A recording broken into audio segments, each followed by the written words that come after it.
Hello viewers, welcome to DM Astro. DM Astro में आप सभी का स्वागत है। I am doctor Deepak Maheshwari. वैसे तो मेरा प्रोफेशन डॉक्टर है, मैं एक पल्मोलॉजिस्ट हूँ, लेकिन मैं पिछले 20 सालों से सनातन धर्म से जुड़े ज्योतिष शास्त्र में अपनी बहुत रुचि रखता हूँ। मैं आपको बताना चाहूँगा कि हमारी कुंडली जो है, हमारे जन्म के समय जो हमारा आकाशीय नक्शा होता है, उस समय जो हमारे नक्षत्र हैं, 27 नक्षत्र होते हैं, उस समय जो ग्रह जिस जगह भी बैठते हैं, उन ग्रहों की जो पोजीशन है उसके अनुसार हम अपने जन्म के समय के अनुसार अपनी कुंडली का निर्माण करते हैं। हमारे वैदिक ज्योतिष में बहुत से ऋषि मुनि हुए जिन्होंने ज्योतिष शास्त्रों की रचना की। जैसे भृगु ऋषि ने हमारे भृगु संहिता की रचना की, हमारे जैमिनी ऋषि ने जैमिनी सूत्रम की रचना की, हमारे महाविद्वान महान पंडित रावण ने भी रावण संहिता की रचना की।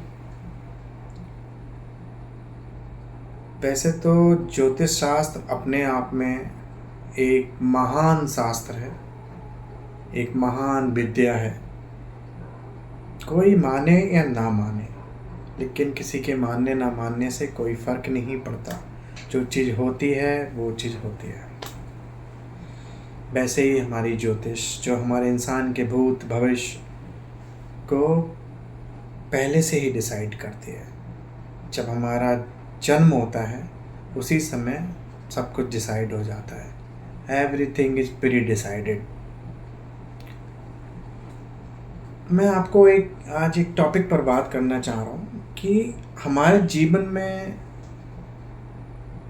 सुना होगा आप लोगों ने कि जो लोग बहुत पूजा पाठ करते हैं, या कह लीजिए सभी देवी देवताओं की एक साथ पूजा पाठ करते हैं, उनको ज़्यादा दुख क्यों उठाने पड़ते हैं, या वो ज़्यादा दुख क्यों ज़िंदगी में फेस करते हैं? इसका कोई कारण हो सकता है? जी हाँ, एक्चुअली होता क्या है, हमारी कुंडली के 12 स्थान होते हैं। उसमें कुछ ऐसे स्थान होते हैं जिनको हम बोलते हैं त्रिक स्थान। अब त्रिक स्थान जो होते हैं 6, 8, 12, ये छठा घर, 8वां घर और 12वां घर, ये हमारी कुंडली के त्रिक स्थान कहलाते हैं। तो जो मित्रों, जो ये त्रिक स्थान होते हैं, जैसे छठा घर रोग ऋण शत्रु एंड मामा का होता है, वैसे ही 8वां घर मृत्यु, छिपी हुई विद्या, एस्ट्रोलॉजी से भी रिलेट होता है।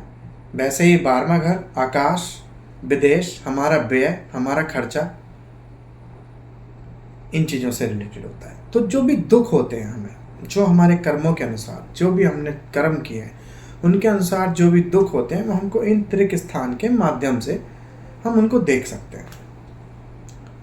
तो होता क्या है, जो लोग एक साथ बहुत सारे देवी देवताओं की पूजा करते हैं तो वो अपने सारे तत्वों को एक्टिवेट कर लेते हैं, अच्छे तत्वों को भी और बुरे तत्वों को भी। ऐसे तत्व जो 6, 8, 12 घर से रिलेटेड हो, हमारे कुंडली के छठे घर, 8वें घर, 12वें घर से रिलेटेड हो, उनको भी वो लोग एक्टिवेट कर लेते हैं। अब कहेंगे भगवान तो सब एक होते हैं, किसी रूप की पूजा करो। जी हाँ, मैं मानता हूँ कि भगवान सब एक होते हैं, लेकिन भगवान के तत्व अलग अलग हैं। जैसे भगवान शंकर और हनुमान जी दोनों एक ही हैं, लेकिन शिव तत्व अलग है, हनुमत तत्व अलग है। शिव भगवान जो रूल करते हैं, जो अगर कुंडली के अकॉर्डिंग देखा जाए तो शिव भगवान चंद्रमा को रूल करते हैं, बृहस्पति को भी रूल करते हैं। उसी तरह हनुमान जी जिनको हम पूजा करते हैं, वो मंगल ग्रह को रूल करते हैं, मंगल ग्रह की देवता कहलाते हैं। उसी तरह शनि भगवान शनि ग्रह की रूल करते हैं, या शनि भगवान जो हैं, शनि जो ग्रह हैं, उनके लिए रूल हमारे काल भैरव करते हैं। ठीक है। वैसे ही बुध, हमारा बुध ग्रह, जिनके देवता माँ दुर्गा हैं। वैसे ही बृहस्पति गुरु, जिनको विष्णु भगवान भी रूल करते हैं। शुक्र है, देवी लक्ष्मी जी रूल करती है। वैसे ही राहु केतु, राहु केतु के लिए देवी सरस्वती या भगवान शिव रोल करते हैं। इसी तरह हमारी कुंडली के छठे आठवें ग्रह में, हमारी कुंडली के छठे आठवें घर में जो ग्रह बैठे हुए हैं, उन ग्रहों के अकॉर्डिंग हमको देखना चाहिए कि हमको किसकी पूजा नहीं करनी है, हमें अपना इष्ट कौन किसको चुने।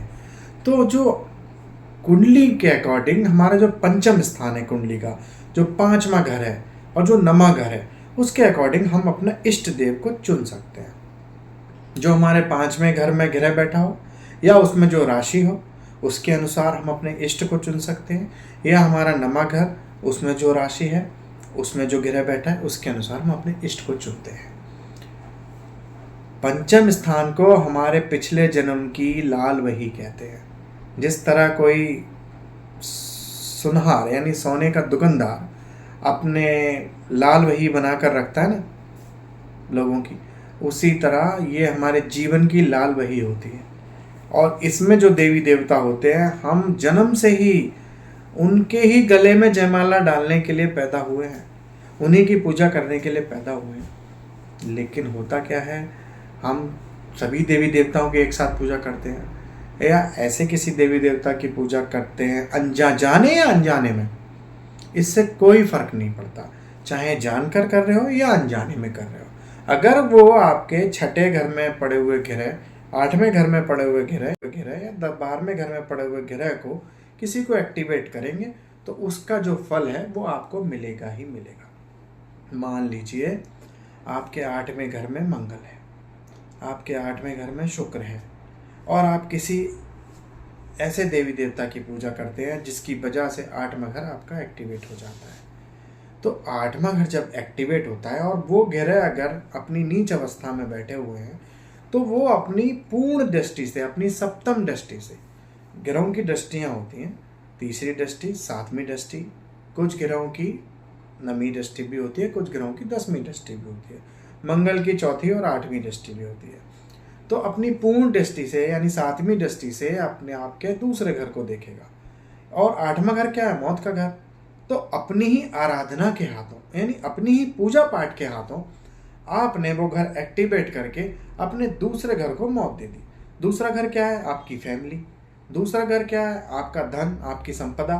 तो क्या होगा, वो ग्रह आपकी फैमिली से आपको अलग कर देंगे, आपकी फैमिली में डिस्प्यूट होने लगेंगे, आप फैमिली से कोई परेशानियां आने लगेंगी, या आपको सारा धन आपका चला जाएगा, सारी सेविंग आपकी चली जाएगी। तो इस तरह से हम अपने जाने अनजाने में किसी न किसी ग्रह को ऐसे को एक्टिवेट कर देते हैं। आप कहेंगे आपके भैया आम इंसान को क्या पता, आम आदमी को क्या पता कि कुंडली का घर और ग्रह क्या होते हैं। तो यही तो मैं समझा रहा हूँ, यही तो होता है। इसी को कहते हैं बेचारी मासूमियत को सजा। यानी आप मासूम हो फिर भी आपको सजा मिल रही है, क्योंकि आप जाने अनजाने में अपने उन ग्रहों को एक्टिवेट कर लेते हो जो कि छठे, आठवें, 12वें घर से रिलेटेड है। और मैं ये किसी कोई अपने बनाए हुए रूल्स, अपने बनाई हुई बातों से नहीं बता रहा हूँ। ये मैं आपको बताना चाहूँगा, ये हमारे एक डॉक्टर पंडित श्री कृष्णशांत शर्मा जी और अमृता प्रीतम जी की एक बुक है, त्रिकभवना की गाथा। इस बुक में आप पढ़िए, आपको ज्ञान होगा, आपको ज्ञात होगा कि हम किस तरह से अपने ही द्वारा, अपनी आराधना के द्वारा अपने ही घर को बर्बाद करते हैं, अपनी ही जिंदगी को बर्बाद कर बैठते हैं। हम मासूम हैं, हमको नहीं पता, लेकिन हम किस तरह से हम अपने ही घरों को बर्बाद करते हैं। तो ये आप लोगों के लिए एक मेरी छोटी सी नॉलेज का एक छोटा सा टुकड़ा है। आगे की वीडियो में मैं आपको एक एक ग्रह करके बताऊंगा कि 6, 8, 12 में किस ग्रह का क्या फल होगा, किस देवता की पूजा करनी चाहिए आपको। बाकी तो सब आपकी मर्जी। लोग कहते हैं कि भगवान का नाम कभी बुरा नहीं होता, राम का नाम लेने से क्या कभी कुछ गलत हो सकता है? नहीं, राम नाम तो सत्य है, नाम की गाथा बहुत ही निराली है। राधा नाम जपो, राधे राधे कहो, लेकिन पूजा अपने देवी देवता की जरूर करनी चाहिए। अपने कुल देवी देवता को कभी नहीं भूलना चाहिए। ऐसे ही नहीं वो कुल देवी देवता बने हमारे, उनको बनाने के लिए वो हमारे कुल देवी देवता हमारी पीढ़ी दर पीढ़ी से चले आ रहे हैं। और कभी भी अपने इष्ट को बदलना नहीं चाहिए। आपने कभी किसी इष्ट अपने को किसी ईश्वर को अपना इष्ट बनाया, उसकी सालों पूजा की, उसकी सेवा की, उसके बाद आपको कुछ नहीं मिला तो आप उनको भूल गए, आप फिर उनकी पूजा भी नहीं करते, आप फिर उनके लिए कुछ नहीं करते, आप उनकी पूजा पाठ बंद कर दिया, आपने फिर किसी दूसरे देवी देवता को पकड़ लिया। मतलब ये तो वो हो गया ना कि आपको कुछ मिलेगा तो आप उस देवता को पकड़ेंगे, आपको नहीं मिलेगा आप अपना देवता चेंज कर देंगे। तो देवता कभी चेंज नहीं करना चाहिए। ये हमारा सनातन धर्म बहुत ही विशाल है, जिसमें इतने देवी देवता हैं। हर देवी देवता का तत्व अलग है। मान लीजिए अगर आपका कोई शुभ ग्रह आपके 10वें घर में, मान लीजिए केतु बैठा है, आपके कर्म का घर है, केतु बैठा है, तो केतु जब वहां 10वें घर में बैठा है तो आप पूजा करने को, उस घर को एक्टिवेट करने के लिए गणेश जी की पूजा कर सकते हैं। या आपके पंचम घर में बुध ग्रह बैठे तो आप माँ दुर्गा की पूजा करिए, क्योंकि जो बुध ग्रह हैं आपके पंचम स्थान में बैठे हुए हैं, तो वो आप पैदा ही इसलिए हुए हैं कि आप उनकी पूजा करो।